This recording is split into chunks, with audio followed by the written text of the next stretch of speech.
Good morning, students. So I hope you would have watched the previous videos of coordination chemistry. So let us continue with the chapter. So before moving on to today's topic, we'll just brush up whatever was learned. Okay. So a coordination compound will have a metal ion at the center, okay, which will be bonded by ligands. So today in detail we'll learn what are ligands, which is the type of metal ion which is present in a coordination compound, what is coordination entity. So we'll learn all these things today. So a coordination compound will have a metal ion at the center which will be surrounded by ligands. Okay, so all these NH3 which is present here is a ligand. So these ligands are bonded to the central metal through a coordinate bond. Okay, so in the last video I had already told you what is a coordinate bond. So these NH3 will have a lone pair. So this lone pair will be donated to the central metal. Okay, that is nothing but a coordinate bond, and that is why these complexes are known as coordination compounds. Okay. So ligands can be of two types. Okay, it can be anionic ligands or neutral ligands. Okay, so here NH3 is a neutral ligand. Okay, it has lone pair. In some cases, chloride. Okay, chloride will have a negative charge. So this is an anionic ligand. It's of different types. We learn in detail what are the types of ligands. Okay, so a coordination compound will have a central metal ion which is being surrounded by ligands. Okay, so this will always be written inside a square bracket, and this part is nothing but a coordination entity. Okay, so as I told, when you dissolve this complex in water, whatever is present inside the square bracket will not dissolve. Okay, only the one which is present outside the bracket will dissociate. Only this part of the complex will dissociate in water. So let's learn more about coordination compounds. So today we'll learn few important terms which are used in coordination compounds. Okay, so the first one is coordination entity. Okay, so I had been telling whatever is present inside this square bracket is known as a coordination entity. So how will you define a coordination entity? So this coordination entity will constitute a central metal atom or ion. Okay, a central metal atom or ion which is bonded to a fixed number of ions or molecules. In this case, what we have is NH3 molecule, okay, because it's neutral. In some cases, it can be ions. As I said, Cl minus, okay. There can be ions, okay. So, see the examples which are given. These are all examples of coordination entity, okay. So, the next term which you are going to study is the central atom or ion. So, inside the coordination entity, you can find a central ion, okay, which is a metal. Okay, in most of the case, this is transition metals. Okay, so this metal will be bounded to a number of ligands. Okay, so the central atom in this particular example is nothing but cobalt. So look at the example which is given. The central atom or ion in the coordination entities. So here two coordination entities are given. So one is with nickel and the other is with cobalt. Okay. So in these two complexes, these are the ions which are present. First term was coordination entity. Second term was central atom or ion. The third term what you're going to study is a ligand. Okay. So ligands are nothing but, so ligands I told you it can be ions or molecules.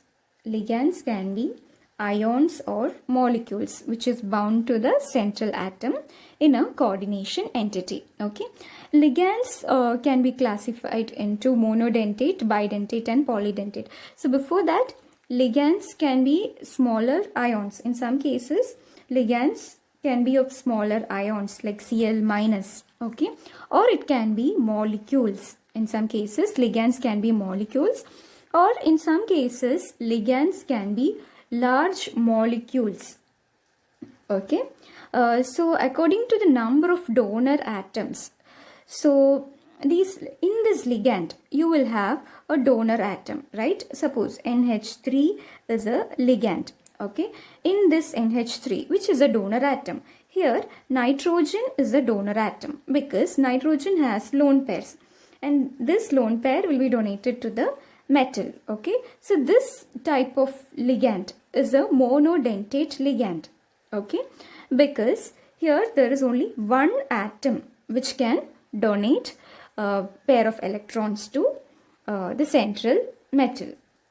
Okay, so this type of ligand is called monodentate or unidentate ligand. Okay, the next type, so look at this, you have many more examples here. H2O. Okay, H2O, oxygen will have lone pair. Okay, so when it can bind to the metal ion through a single donor atom, you call it monodentate ligand. Okay, and the second classification is bidentate, when ligand can bind through two donor atoms. Okay, if it has two donor atoms, you call it bidentate ligand. Okay, so in case of oxalate,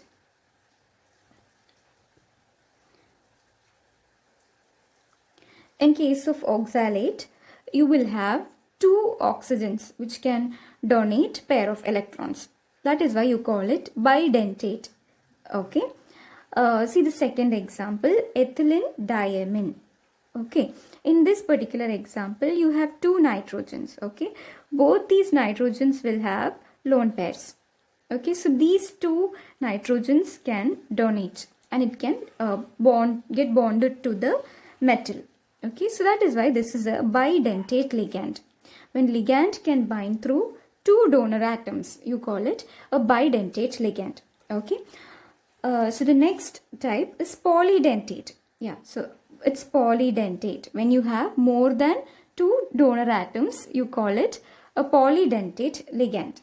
Okay, so see the example which is given here. Ethylene diamine tetraacetate is a polydentate. Okay, it has more than two atoms which can donate pair of electrons. It is a hexadentate. That means it has 6 electron donating atoms. Okay, see the structure which is given here. This is nothing but ethylene diamine tetraacetate. Okay, so here you have two pairs of nitrogen. Okay, so these two nitrogens can donate. Okay, and these acetate ions can also donate. Okay, so when you count, there are six atoms, donor atoms present in ethylene diamine tetraacetate. That is why it is called hexadentate ligand. Okay, 6 donor atoms. You can learn the structure of ethylene diamine tetraacetate. So it's similar to ethylene diamine. Okay, so see the only example, look at the structure of ethylene diamine and EDTA. So ethylene diamine tetraacetate is nothing but EDTA. Okay, so if you see in this, you have CH2, okay, in both. Okay, and then you have nitrogen. Even here you have nitrogen, followed by, here you have 2 hydrogens. So instead of 2 hydrogens, here you have 2 acetate groups. And even here, instead of 2 hydrogens, you have 2 acetate groups. Okay, so these hydrogens are being replaced. So that's the only difference. So you can learn the structure of ethylene diamine tetraacetate. Okay, so there are a few more terms under ligand. Okay, so the first one is chelate ligand. Okay, so when a didentate or a polydentate ligand uses 2 or more donor atoms, you call it a chelate ligand. Okay, so all these bidentate and the other polydentate ligands come under chelate ligand. Okay, then we have denticity of the ligand. Okay, denticity is nothing but the number of ligating groups. Okay, so if it's a bidentate ligand, the denticity of that particular ligand is nothing but 2. Okay, if it's a tridentate ligand, the denticity is nothing but 3. Okay, so denticity is nothing but the number of ligating groups. If it's an hexadentate ligand, the denticity is nothing but 6. Okay, so the next important term under ligand is ambidentate ligand. Okay, so when a ligand can ligate through two different atoms, it is called ambidentate ligand. Okay, see the example. You have nitrite ion, NO2 minus. Okay, so in this example, NO2 minus, we have nitrogen which can donate electron, and then we have oxygen which can donate electron. Okay, so simultaneously both these donor atoms cannot donate electron to the central metal ion. At a time, any one of the donor atom can donate electron. Okay, so if nitrogen is donating electron, it is called nitrito N. Okay, and if oxygen is donating electron, it is called nitrito O. Similarly, you have thiocyanate ion. Okay, SCN minus. Okay, so in this, sulfur can donate. Okay, then you call it thiocyanato. Okay, then nitrogen can donate. Then you call it isothiocyanate. So as I said, this is not a bidentate. There are two donor atoms, but these two donor atoms cannot donate simultaneously. Either nitrogen will donate or oxygen will donate. Okay, so it is the same pair of electron which is being shared between nitrogen and oxygen through resonance. Okay, so that is why I'm telling you simultaneously both nitrogen and oxygen cannot donate, but at a time one atom can donate. Okay, that is why it is known as ambidentate ligand. Okay, a ligand which can ligate through two different atoms. Okay, so when they ask you for the definition and example, write the definition and give both the examples, show both the forms. Okay,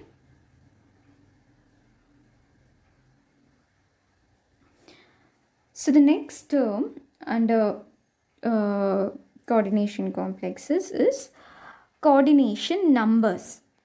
Okay, coordination number is nothing but number of ligand donor atoms to which the metal is directly bonded. So inside the square bracket you will have the metal ion, okay, which is bonded by a number of ligands. Okay, so it's nothing but the number of ligand donor atoms. So in this case, iron will have 6 donor atoms. Then the coordination number is nothing but 6. Okay, these 6, so it can be different ligands. Okay, so look at the example. So in complexes, so you have a complex with platinum. So here the coordination number is 6. Okay, because there are 6 chloride ions which is bonded to platinum. Okay, and in this case coordination number is 4 because there are 4 ammonia molecules which is getting bonded to nickel. Okay, so read this in the complex ions, these two complexes. So we'll learn the naming of complexes. Okay, the coordination number of platinum and nickel are 6 and 4. Okay, so that is nothing but the coordination number, the number of ligand donor atoms which is directly bonded to the metal. So the next term is coordination sphere. So when the central atom and the ligands which are attached are enclosed in the square bracket, you call it coordination sphere. Okay, so this is much similar to coordination entity. Okay, the only difference you might not in case of coordination sphere you will write the charge. Okay, so here K4F, look at this example, K4 FeCN6. Okay, so this K4 will have a plus charge. Okay, so that is nothing but plus 4. Okay, so the square bracket will have a charge of minus 4. So it should be balanced. Okay, so the coordination sphere for this will be FeCN6 bracket Okay, on the top you will write -4. Okay, so there's a small mistake here. So that will be FeCN6 bracket. On the top you will write -4.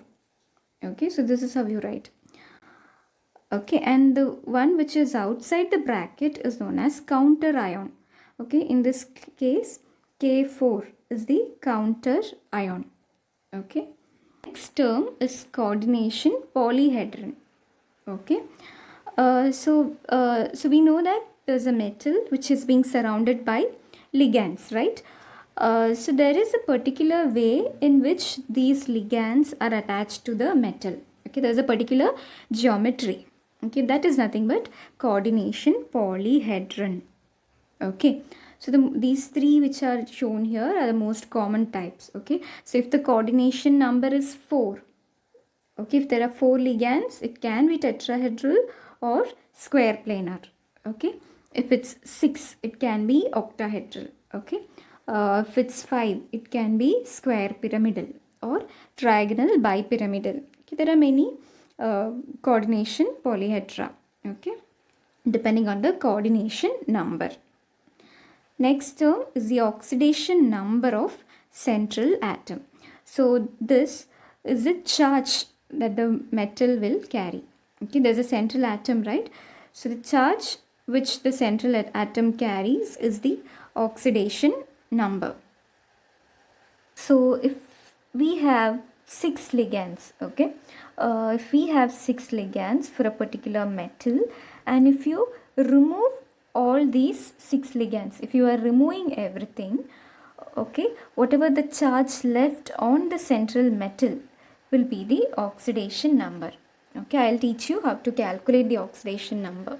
Okay, next we have homoleptic and heteroleptic complexes. Okay, see, you call it homoleptic when the ligands attached to the metal are same. So in this example, we have 6 ligands and all the 6 ligands are ammonia. Okay, so that is why it's an homoleptic complexes. Okay, look at this particular example. The coordination number is 6. You have 4 ammonia and 4 chloride, Cl minus. Okay, so in this case you have more than one kind of donor groups. Then you call it heteroleptic. You have 2 different types of ligands. Okay,